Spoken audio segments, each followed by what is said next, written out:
All right, so in this one, we're going to look at wood flooring. Okay, so we're going to do oak wood flooring. So, to be honest with you, I have a hard time telling what's the difference between like a oak wood or cherry wood or all these different types of wood. The best way I can tell you to estimate for them is to pretty much ask the homeowner what it is. Um, when I'm in the home, I could tell when it's a vinyl floor and it's not real wood. And they'll be honest with you, you can tell what is not real wood and what is not. And typically, real wood when you're in the home has imperfections in it because just like actual wood in nature has imperfections and dents inside of it. So if the wood is just flawless and perfectly flat and there's no like dents in it from the wood, natural wood, then that's going to be probably like an engineered wood or a snap block wood. It's not going to be actual wood.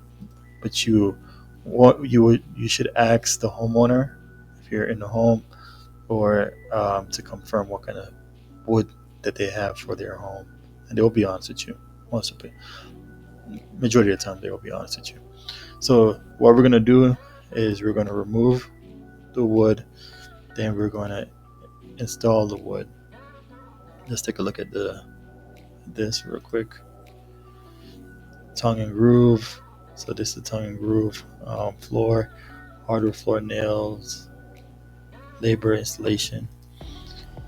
Then we have to put underlayment on the floor. Um, Underlayment is pretty important when it comes to installing a floor because what it does is it protects against moisture. It keeps the floor even when you're applying the wood.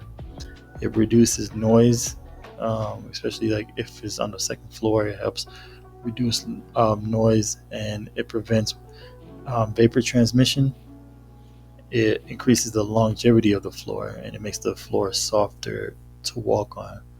So all floors need to have underlayment. After the floor is done, so we put the underlayment, put the floor. What we're going to do is sand, stain, and finish the floor. Then we're going to clean the floor, and then we're going to have a dustless sanding of the floor. So these are the line items. Most insurance companies, they'll just stop right here and just do this. Sand, because if you take a look right here, the sand, stain, and finish of the floor, $3,000. Sometimes managers could get nitpicky, pay not that much for it, but you could try to get it through. As far as these goes, but usually it's gonna be these four line items: 1, 2, 3, 4, and then you could add these 3 on. If you're being nice, and if you're a contractor, I'd highly recommend that you just use all 7 of these line items. Okay. All right. Thanks, guys.